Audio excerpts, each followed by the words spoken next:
So I'm Ashley Hibbetts here, and we're talking healthcare marketing today with Nathan from Digital Brew. Nathan, would you like to introduce yourself, kind of tell us about your company? Sure, would love to, Ashley. So Digital Brew, we are a creative video agency and marketing company.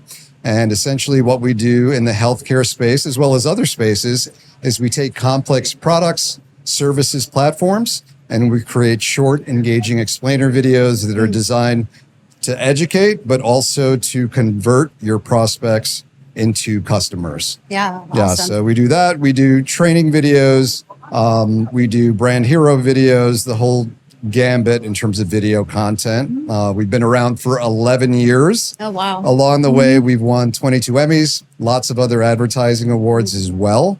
But for us, as cool and awesome as that is, it's really just a reflection of our commitment to storytelling for our clients and making sure we create something that is going to serve their messaging and their marketing goals. Yeah, that's amazing. Thank you. I mean, I think it's something that for healthcare and tech companies that sometimes you might not have a physical product that you're selling. It is, like you said, more of a story that you're trying to convey to everybody. And that's something that we have at Jorie. You know, we do back-end automation. It's not something you can necessarily videotape just easily from your phone. It's all story showing. You're trying to kind of figure out the best way to show a complex thing that you're offering to people. So that's right. And as you know, as someone who sits in the marketing chair, you've got to be creative, right? And you've got to be nimble, and you've got to be able to adapt to the changing marketing landscape, which if you're here at ViVE, you're acutely aware of, right? I mean, there is so much happening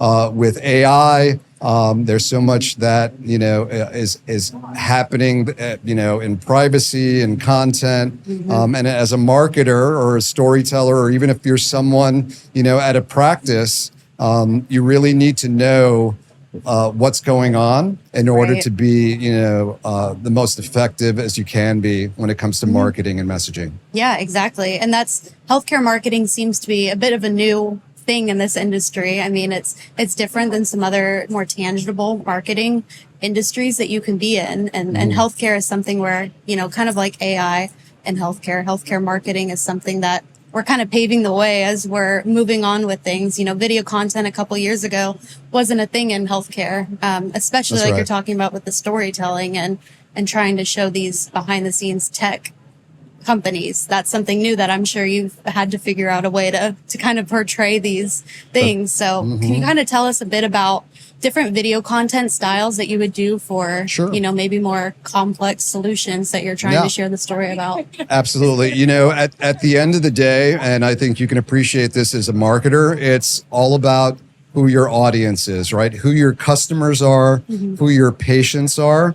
And no matter what style you choose, what you want to make sure is that, whatever story you're telling and how you're telling that story, ultimately, you are addressing the pain points of those patients, right? Whether that's anxiety over a procedure, whether it's just getting an understanding of, what's happening to them.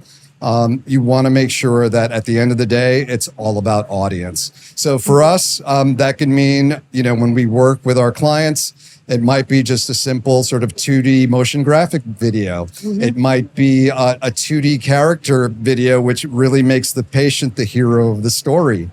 Or it might be mixed media, a combination of live action and, stock assets, motion graphics.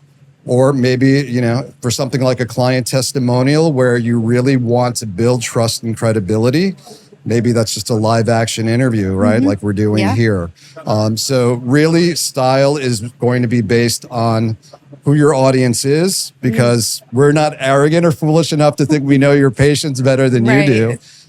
So it's a collaboration, right? Between us as the storyteller and collaborator with you to determine which style is going to work best for your audience. Yeah, that's a great point. And that is totally true with, every aspect of your marketing channels that you're working with. You have to make sure it's for your audience. That's right. And even as people's attention spans with videos adapt too, you have to adapt to that as well. Before That's right. You might have a bit longer attention span. Now it's about 1 minute, they're clocked out. Yes, that is so true. And, one of the things that we advise clients. So, whether that, those are marketers, whether that's someone on a sales team or someone in communication, we see the data. And right now that 60 seconds, to 75, 90 seconds is maybe sort of pushing the sweet spot. Because there's nothing worse, right? But as when you're a sort of a consumer or you're researching and you see a video and you're like, oh, cool. And you look at it and it's 37 minutes long. Yep. That just doesn't work anymore. Yeah. And it's something AI is doing too now. They snip pieces of your video or, even when you Google search now they have that new AI overview, and that's something marketers have to adapt to, is figuring out the SEO with that AI aspect to it. Yep. ChatGPT marketing is a thing now that you have That's right. to look at. Oh, that before that was never a consideration. Yep. And I am so glad that you brought that up, because one of the things that we're seeing, right? And patients, they don't want to be marketed to, right? Right. They want the information, they want it fast. They want, some empathy when they're getting that information. So one of the trends that we are seeing is that sort of blue links, right? So Google search or another search engine is really not cutting it anymore. Yep. And what patients are doing is they're using AI assisted search, right? They are using information that they're getting from their social media feeds. And that's the basis of what they're doing, right? So we as marketers and storytellers need to adapt to this new thing. So what it means for marketers, right, is that we really need to sort of dial in on that and create the content for them and optimize that content for AI visibility. Yeah. Here's a crazy stat, okay? So over the past 6 months, if you're doing an LLM search, 16% of the time, that is going to direct you to YouTube as opposed to Reddit, which is now 10% of the time. Oh, wow. So Yeah. wrap your head around that. That is that's a monumental shift. That's a big shift. In how people are consuming information. Right. So yeah, even from the shift before of paper marketing, text marketing to digital to images. Yeah. Now a lot of people, they won't read the text, they'll look at the images. That's the right. first thing they do. That's so true. And the other part of that is, right, I think you're finding a lot of people don't want to read a lot of copy. Right. So that's part where we're now in a sort of a soundbite, culture. Yeah. And even in healthcare, something as important as healthcare, that's still true. Yeah. You would think it's an exception, but it's not. Yeah. They're the same way. It's just the way human nature is moving. And I think marketing for every industry can take those same pointers. Yep. And so kind of rolling with that, what is the ROI that you usually see for these kinds of video contents that you do for marketing groups or for healthcare systems? Yeah, that's a great question. So one of the things that's really important, and sometimes there is a misconception about, this is not Field of Dreams. It's not you build the video and they will come. There has to be a marketing plan behind that, right? So, you need to think about, well, am I going to use this for social media? What can I do to make my video more visible to AI search? And I'm going to share some sort of very simple tips that you can use today. What are the channels that I'm going to, and what are the objectives of my marketing team and my sales team? What are the outcomes that you're looking for? So that all goes into the marketing plan of launching a video as well. So that's really important. Now, if you are committed to supporting that video and taking some simple steps, you can actually see some great returns. We have clients that, have seen like double-digit increases in engagement and real dollar value, sales figures that have resulted from using a video and adding that to their marketing arsenal. Yeah. And a lot of times it's as simple as it's an easier way for people to understand what you do. So when you're trying to do that sales pitch, it's extra collateral for you, which in return, like you said, leads to those sales. Yep. So love to hear kind of your tips though for anyone. I would love to share that. So at a high level, when you're thinking about video, what can you do to increase or optimize your AI visibility? So at a very high level, right, there's sort of three phases. There's the production phase, there's the publishing phase, and then there's the placement phase, right? Yeah. So we're going to talk a little bit about that. So the first thing when it comes to thinking about how to optimize your video for AI is, hey, AI loves context, right? So one of the things that you need to think about is when you do a video, name the problem and the promise immediately, right? Like literally say, this video is going to show you how to ABC, or here's how to fix DEF, right? So AI pulls early context, and so you want to give it clean signals up front. So that's like one easy tip. That's big just for engagement too. If someone's expecting one thing from a video, they open it up and you start with this big monologue, they're going to click off and find something that's quicker. That's right. And I love that you use the word key, because you also want to think about what key terms, search terms, when people usually look up your practice or your company, are they using? And the more of those key terms that you can integrate into that front end, the better. Exactly. Yep. So here's the second tip is don't put 18 different things into your short video. Okay. It's tempting. It's tempting. It is tempting. I know. Because I know sometimes it takes time to go through production, right? But one video, one searchable question, right? So don't cram lots of topics into 60 seconds. Make each video answer a single question or a query, like how to onboard new users, right? Like very simple, or what is zero trust? Right. So that is also really, really important and also very simple. Third, and you may not think about this, but make sure that your transcripts are accurate. Right. So don't always rely or think that the auto-generated transcript is going to be spot on, because I can tell you, you can have the best diction in the world, still going to get it wrong. Still get some things wrong, and if you don't check it, it might cost you. Right. So we get that a lot actually with our name. Whenever we do captions for Jorie, it always spells it wrong. So that's something we always check on. That alone, I mean, you'd lose all of the SEO on that just because they're misspelling a word. That's right. And you've gotten all the trouble to write and produce and do the post-production on this video. It would be a shame to lose it all, right? On a simple just from thing. simple misspelling. Exactly.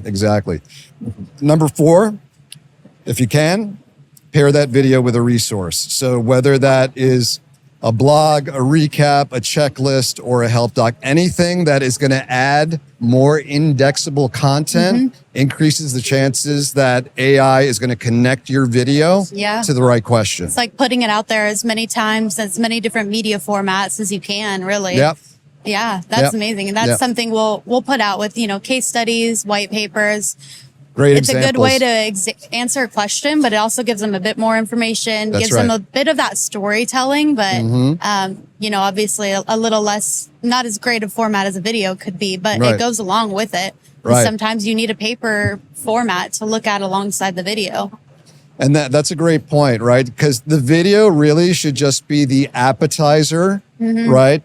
To engage, right, whoever's looking for you, that patient. And then if they're interested, they're going to go ahead and take that next step and look at the content, right? They have the option of looking at it. You're not jamming it down their throat. Exactly. But they also have it right there, easy to access. So that's great. And that's something for healthcare marketers looking into more of a thought leadership type of marketing plan. Not everything has to be a sales pitch. A lot of it can be informative, giving them answers to those questions that you were talking about, especially in terms of SEO. That's going to be the best way, is putting out content that might not directly sell your company, but answers questions around it. That's a big thing with Revenue Cycle that we have, and we put out a lot of content to those questions, those problems in RCM that is a little bit harder to get the information, or it's harder to digest it. Sometimes it's a really complex topic that you're trying to condense and make easier for, people who are in healthcare, but might not know the nitty gritty details about it. That's right. And, you bring up a great point, because, there's, in terms of people who are consuming services, patients, et cetera, even if it's B2B, They want to be able to trust. And sometimes they're not ready to buy at that moment.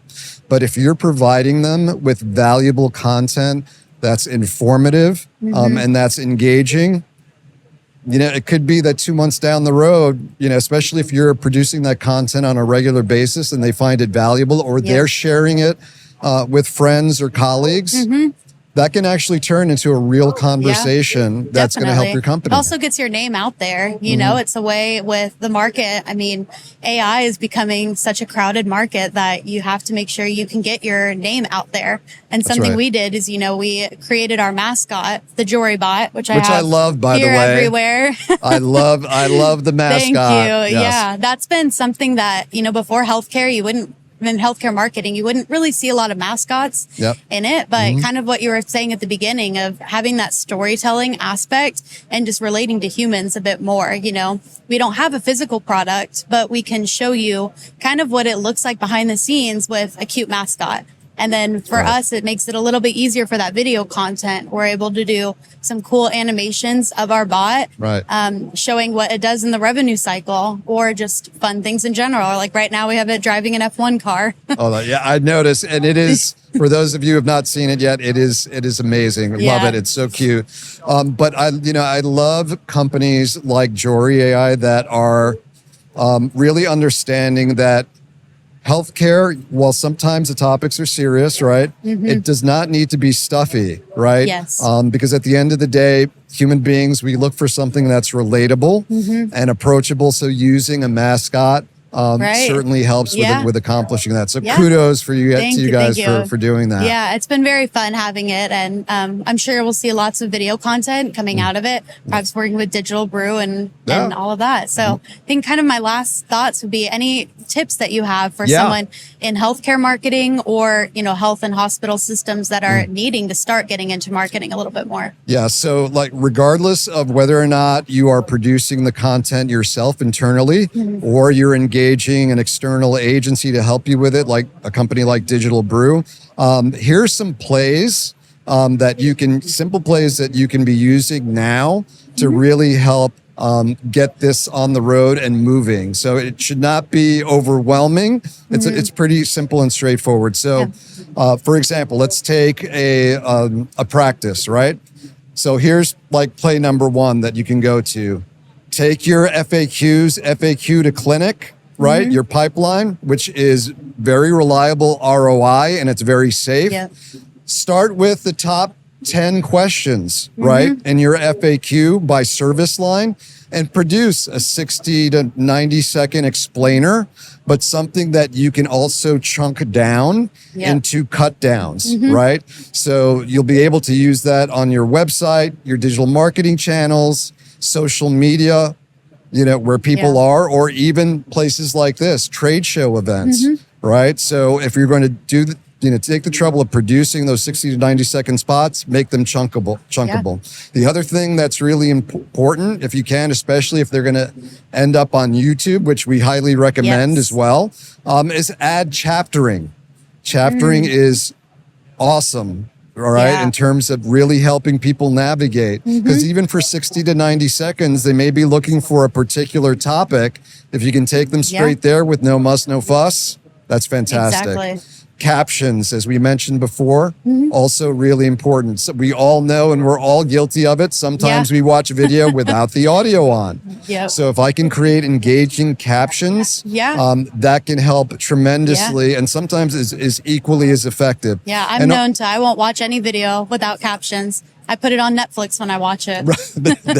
Especially if you're watching like an English period drama like my wife, where everyone talks like this. Bridgerton and sort of needs it. That's right. And then the other part of that is multilingual variants. So if you're at a practice and hey, half of my patients are, in the Hispanic community, take the trouble to create a translated version, right? Because if you're going through the trouble of creating that informative content, why exclude large segments of your audience? So that would be another sort of simple play, right? Yeah, that's a great point that I think is overlooked sometimes. For sure. And just having the accessibility for everybody Yes. And especially if you know your client base, that's something where it takes a little bit more time, but it's going to mean the world of difference in terms of your patient care and experience. You're 100% right. Spot on. And then lastly, in this play, think about the channels you can put on. As we mentioned before, YouTube, great place for it. Paid social, website modules, especially when we're talking to practices, even waiting room screens, right, can be a great place to showcase that content. Yeah. The patient is there, they're waiting. Why not educate them? Yeah. Why don't you take that moment to build trust and credibility with your brand, right, as a value provider? That's a great, great point. That's a lot more interesting than maybe putting on the Hallmark Channel. Right. Not that there's anything wrong with that, there's Ashley. anything wrong. But it's an opportunity that a lot of people are missing out on. That's right. I mean, depending on what your specialty clinic or hospital is for what your waiting room is, you can make content specifically for that. That gives them, some value add while they're sitting there too, and That's right. enhances the experience yet again. Yep. And the other thing I should mention too, like patient portals too. Like we all know, that is a thing, right? You make your appointments, you get results, etc. It could also be a great place to insert FAQ videos, right, about what's next. So things to think about, multi-purpose that content. Yes. Right? Okay. And then the other thing that I would say before we go is think about creating your video not as a one-off, but as a journey-based sequence, right? So instead of one hero video, build out a 3-step sequence. So the first sequence in that might be, what is it, right? The education component of the story that you're telling, right? That's step 1.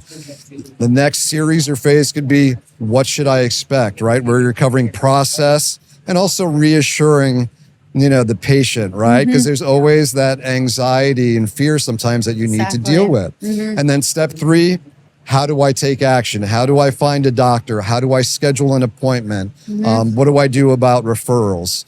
So, all these things are like really basic, but if you're strategic about them, they can really maximize the ROI and the awareness that you're going to get out of your video. Yeah, exactly. And I mean, healthcare marketing, again, is relatively new in terms of we're still discovering what works best. And video content, I think, is going to be the next big thing where you don't see a lot of organizations doing anything without having those video content from you. So really appreciate you taking the time today to educate us about that and provide some of the tips for everything. Yeah, well, thank you so much for having me. And for those of you who may be listening or watching, if you have any questions about, optimizing your video for AI search or any other question about getting started with video, we're happy to be a resource. No obligation. We actually love helping, right? Because if we're helping build great video content, that helps everyone. So if anyone would like to learn more about us, please feel free to come to digitalbrew.com. So that's Digital Brew, like you're brewing coffee, BREW.com, where you can find resources and blogs that will help you, or you can schedule a call with myself or someone from our marketing team to learn more. Perfect. Thank you so much, Nathan. It was great talking to you today. Great speaking with you as well, Ashley. Thanks so much.